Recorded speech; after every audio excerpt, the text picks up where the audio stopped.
আসসালামু আলাইকুম এভরিওয়ান। অনেকদিন পরে আপনাদের সামনে একটি ব্লগ ভিডিও নিয়ে আসলাম। দেখুন এই ভিডিওটি। আমি আসছি মূলত মাঠ বেড়াইতে, যেখানে কিন্তু অনেক ফসল। আসলে এই যে এটা দেখছেন, এটা কিন্তু একটা গমের জমি, মানে নতুন গম লাগানো হয়েছে। আর এই গমের জমিতে কিন্তু বর্তমানে সেচ দেওয়া হয়েছে, যার কারণে একটু বেশি সবুজ লাগছে। আর পাশে কিন্তু আরেকটা আছে, এই যে এটা মানে কয়েকদিন হলো লাগানো, মানে বনছে আর কি, যার কারণে এখনও সেভাবে হয়নি, আর গাছগুলো এভাবে ঝাঁকড়া হয়নি। আর এই পাশে যেটা দেখতে পাচ্ছেন, এটা কিন্তু ভুট্টার জমি। ভুট্টা মাত্র বের হচ্ছে, এখনও সেভাবে বের হয়নি, মোটামুটি বের হয়েছে। তো ভিডিওটি আগে না টেনে শেষ পর্যন্ত দেখুন যে আসলে কি কি দেখাতে। এই যে দেখতে পাচ্ছেন যে এগুলো কিন্তু ভুট্টার জমি, এটা হচ্ছে ভুট্টার জমি। ভুট্টা লাগানো হয়েছে, ভুট্টা মোটামুটি তৈরি হয়ে মাঠগুলোতে কি কি আবাদ বেশিরভাগ হয়ে থাকে সেটা আপনাদের দেখাই। তো এই যে তামাক, দেখুন তামাকগুলো কিন্তু অনেক সুন্দর সারিবদ্ধভাবে লাগানো হয়, অনেক সুন্দর।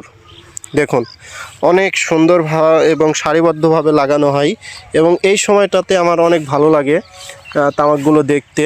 মাশাআল্লাহ, অনেক সুন্দর,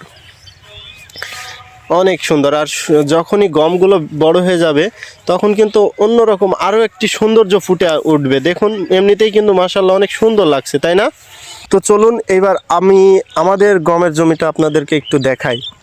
তো এই যে সামনেই কিন্তু এটা হচ্ছে আমার, মানে বুনছি আমি আর কি। তো এই যে দেখতেই পাচ্ছেন, এটা হচ্ছে আমাদের গমের জমি, মানে একটু ফাঁকা করে লাগাইছি। এই পাশটা একটু বীজ কম বের হয়েছিল, পাখিতে খেয়ে নিছে যত সম্ভব। তো যাই হোক, একটু হয়েছে, তো কোনো ব্যাপার না, সব কিছু ঠিক হয়ে যাবে। আর মহান আল্লাহ তাআলা যতটুকু দেয় ততটুকুতেই সন্তুষ্ট থাকতে হয়। তো মাশাআল্লাহ এমনিতে অনেক ভালো হয়েছে। আমাদের এই গমের জমিতেও সেচ দিছি, বাট এখনও সেভাবে হয়নি, মোটামুটি হয়েছে। সার সেচ দেওয়াতে মোটামুটি ভালোই হয়েছে। তো দেখতেই পাচ্ছেন, এটা হচ্ছে আমাদের গমের জমি।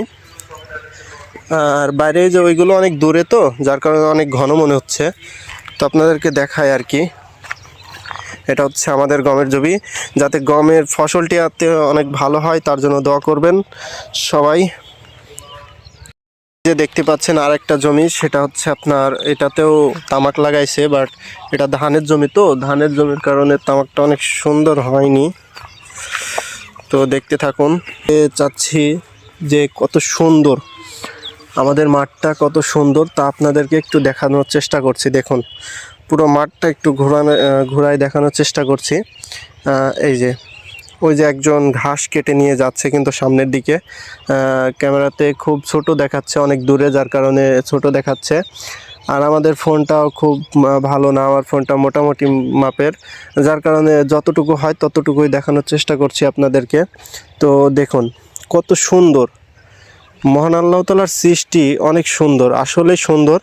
আর সবচাইতে বড় কথা হচ্ছে, শহরের জীবনে যারা আছে, শহরের এভরিওয়ান, আপনাদেরকে এবার দেখাতে চলেছি সরিষা ক্ষেত। দেখতেই পাচ্ছেন সামনেই কিন্তু সরিষা ক্ষেত। সরিষা ক্ষেতটিও কিন্তু মাশাআল্লাহ অনেক সুন্দর। আর সরিষা ক্ষেতে যে ছবি তোলার একটি মুহূর্ত, সেটা কিন্তু দিনের সাথে সাথে, সময়ের সাথে সাথে উঠেই যাচ্ছে। আগে কিন্তু সরিষার ফুল ফোটার সঙ্গে সঙ্গে মানুষ ছবি তোলার জন্য একদম সেই তাড়াহুড়া লাগিয়ে দিত, কিন্তু এখন সেই রকম কোনো মুহূর্ত দেখতেই পাওয়া যায় না।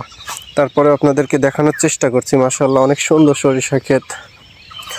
তো এই ছিল আজকের ভিডিও। সবাই ভালো থাকবেন, সুস্থ থাকবেন। আর ভিডিওটি যদি ভালো লাগে থাকে, তাহলে লাইক কমেন্ট শেয়ার করে দিতে ভুলবেন না।